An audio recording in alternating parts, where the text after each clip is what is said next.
ओम हम शम नम गम भम सम खम महाकाल भैरवाय नमः। ओम छोम याम राम लाम वाम आम क्रोम महाकाल भैरवाय सर्व विघ्न नाशे नाशे। ओम बम भैरवाय नमः। ओम छम क्षेत्रपालाय नमः। ओम छाम छोम आकाश भैरवाय नमः। ओम छाम छोम पाताल भैरवाय नमः। ओम ह्रीम रोम कपाल भैरवाय नमः। देव राधा ट्रस्ट सत्यवाणी चैनल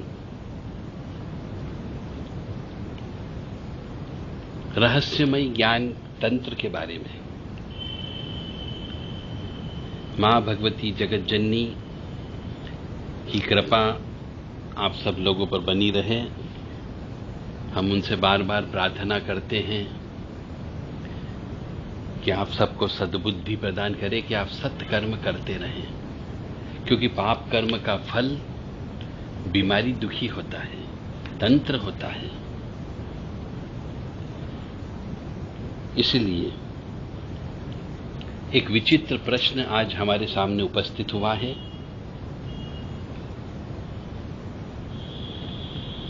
उसमें प्रश्न ये है कि किसी व्यक्ति ने लिखा है कि मुझे अपने पास किसी के होने का एहसास होता है और शरीर पर नीले निशान आ जाते हैं। ऐसा क्यों होता है?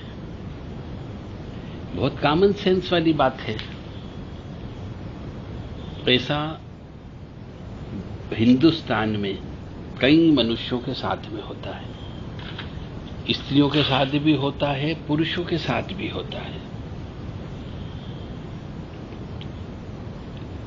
अब किसी के साथ होने का एहसास, यानी कि कोई मेरे पीछे चल रहा है, कभी कभी मुझे काला साया नजर आता है, कभी ऐसा लगता है कि हाँ पर्दे के पीछे कोई है, हवा नहीं है फिर भी पर्दा हिल रहा है, या फिर एक कमरे में मैं बैठा हूं तो दूसरे कमरे में अचानक गिलास कटोरी गिर जाती है, आवाज आती, तब महसूस होता है कि कोई है। ऐसा महसूस होता है कि कोई है मेरे पास में जो एहसास करा रहा है। और फिर जब ऐसा जिस दिन महसूस होता है, शरीर पर नीले निशान मिलते जब मैं सवेरे उठता हूं तो उसका कहना था कि ऐसा क्यों होता है। तो सर्वप्रथम ये दिल दिमाग में से निकाल दे कि ये कोई शारीरिक बीमारी है,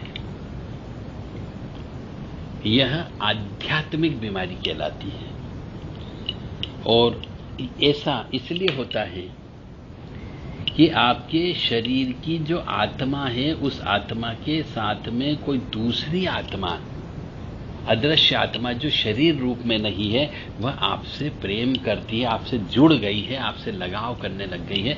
इसलिए वो आभास कराती है कि वो है।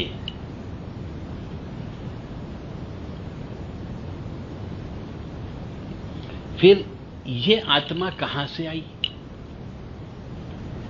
अब ये आत्मा आपके पिछले जन्म के कर्म के अनुसार बदला लेने भी आ सकती है, पिछले जन्म के अच्छे कर्म के अनुसार आपकी मदद करने के लिए भी आ सकती है, और पिछले जन्म के कर्म के अनुसार यदि आप श्राप जिसने दिया था वो आत्मा भी अपना बदला लेने के लिए आती है। या फिर यदि आपकी जन्म पत्रिका में इस प्रकार का कोई भी पाप कर्म नहीं है कि आपने किसी का पैसा नहीं खाया, किसी की हाय बद्दुआ नहीं ली, किसी के साथ धोखा नहीं किया, गुरु चांडाल योग नहीं है, आपका विष योग आपका नहीं है, काल सब दोष नहीं है, मांगलिक दोष नहीं है, प्रेत दोष नहीं है, यदि इन सब दोषों से मुक्त हो और फिर भी ऐसी हरकत आपके साथ होती है, तो समझ जाओ किसी ने आपके ऊपर तंत्र विद्या लगा दी है। तो जब ऐसी हरकत होने लगती है तो उसे हमारी इस तंत्र की भाषा में बोलते हैं मसान छोड़ना।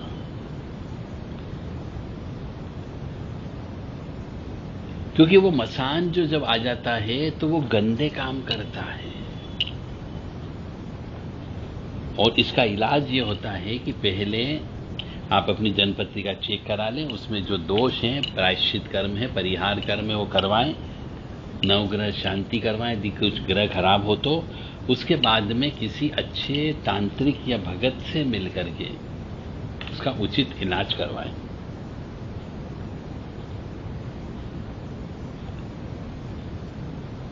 हो सकता है वह प्रेत भी हो सकता है, जिन्न भी हो सकता है, और यदि आप स्त्री हो तो स्त्री के साथ वो भोग भी करता है। योनि में कई बार हरकत होती है, और विशेष तौर से ये ऐसी अतृप्त आत्माएं जो होती है ये जवान लड़की को पकड़ती है और कुंवारी लड़कियों को पकड़ती है। और वो पकड़ती भी कब है? जब ऐसी जवान कुमारी लड़की अपने किसी प्रेमी के साथ में मिलकर के शराब मांस का सेवन करती है, फिर उसके साथ में संभोग करती है, उसके बाद उसको ये समस्या लगना चालू हो जाती है, उसके पहले नहीं लगती है। ऐसा इसलिए होता है कि वह जवान लड़की जिसका विवाह नहीं हुआ है वह शराब का सेवन कर लेती है, मांस का भक्षण कर लेती है, फिर सहवास संभोग भी कर लेती है, तो उसके साथ में उसकी रक्षा करने वाली रक्षा प्रणाली यानी कुल देवी देवता, कुल देवी, उसके इष्ट देवता और पितृ देवता सब उसको छोड़ देते हैं, क्योंकि उसने अधर्म का काम कर लिया। और जब अधर्म का काम हो जाता है तो सब उसको अपने हाल पे छोड़ देते हैं कि अब इसको भटकने दो। और जैसे ही कुल देवी देवता सब अलग हो जाते हैं तो दूसरी आसुरी प्रवृत्ति वाली शक्तियां, अतृप्त शक्तियां, एक्सीडेंट में मृत्यु होने वाली शक्तियां, कम उम्र में मरने वाली शक्तियां ऐसी जवान लड़कियों के ऊपर कब्जा कर लेती है।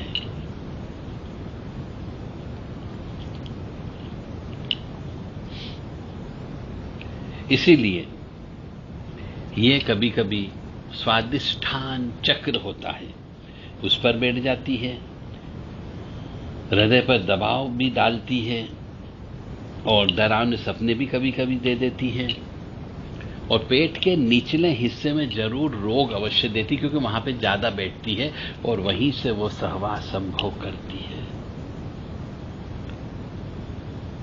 और यह निश्चित तौर से ऐसा जो कर्म होता है, योनि में जो हरकत होती है स्त्रियों के साथ में, पुरुषों के साथ में लिंग में हरकत होती है, कुछ अतृप्त स्त्रियां भी सहवास करने के लिए तड़पती है, तो ये सब प्रेत बाधा उस शरीर का भोग करती है। इसलिए ऐसी सभी व्यक्तियों से मेरा विनम्र निवेदन है कि ऐसी यदि परेशानी या बीमारी हो तो जितनी जल्दी हो सके उसका इलाज करवाने। जितना देरी से कराएंगे इलाज, उतना वो शरीर के अंदर अपना घर बना लेती है और अपने अन्य व्यक्तियों को भी वो साथ में बुला लेती है। अन्य व्यक्तियों का मतलब परिवार के अन्य सदस्य भी हो सकते हैं उसके परिवार के, या फिर उसके प्रेत दूसरे दोस्त भी हो सकते हैं जिसके साथ वो पहले कभी रहा हो। उसमें स्त्री भी आ जाती, पुरुष भी आ जाते हैं, बच्चे भी आ जाते हैं, जिन जिनको भोग करना रहते हैं वो सब आकर के भोग करते हैं। तो इन सबको विधि विधान से निकाला जाता है। निकालने के लिए विभिन्न प्रकार के उतारे करना होते हैं, विभिन्न प्रकार के तंत्रात्मक मंत्रों का प्रयोग करके इनका बंधन करना होता है, तंत्रात्मक मंत्रों का प्रयोग करके इनसे लड़ना पड़ता है, इनको शरीर से निकालना पड़ता है, शरीर का शुद्धिकरण करना होता है, आत्मा का शुद्धिकरण करना होता है, ओरा रिपेयर करना होती है, विभिन्न जड़ी बूटियों के पानी से स्नान कराना होता है, पंचगव्य से पीना पड़ता है और स्नान भी करना होता है, प्रायश्चित पूजा करना होती है, पितरों के निमित्त, प्रेतों के निमित्त पिंडदान तर्पण करके उनको तृप्त करना होता है, उड़द के आटे की पिंड बना करके, गोली बना करके मछलियों को खिलाना पड़ता है। इतने सारे उपाय आपको करना होंगे, तब जाकर के ये शरीर को छोड़ते हैं। और यदि पिछले जन्म का पाप कर्म है, किसी की हाय बद्दुआ लगी हुई है, किसी की हत्या करके आए हो, किसी का हत्या करने में मदद की हो, तो आप ये मान करके चलो निश्चित तौर से कष्ट तो भोगना पड़ेगा। जो लिखा है कर्म का लेख मिटे ना रे भाई। तो उस भोग को, जो कर्म का लेख है, उसको भोगने के लिए साहस और शक्ति आपको प्रदान की जा सकती है। जय माता दी, जय मां कामाख्या। और धर्म के प्रति समर्पित तो होना ही होना पड़ेगा। मां भगवती जगत जननी को, दुर्गा महारानी को, कालिका मात को, हनुमान जी को, भैरव जी को, इनकी पूजन अर्चन तो आपको पूरी जिंदगी भर करना ही करना पड़ेगी, तो ही आप सुखी रह सकते हैं, अन्यथा नहीं रह सकते हैं। तो यदि किसी मनुष्य को अपने साथ में किसी के होने का एहसास होता हो, तो मान करके चले कोई न कोई ऊपरी बाधा अदृश्य रूप में आपके साथ में लग चुकी है।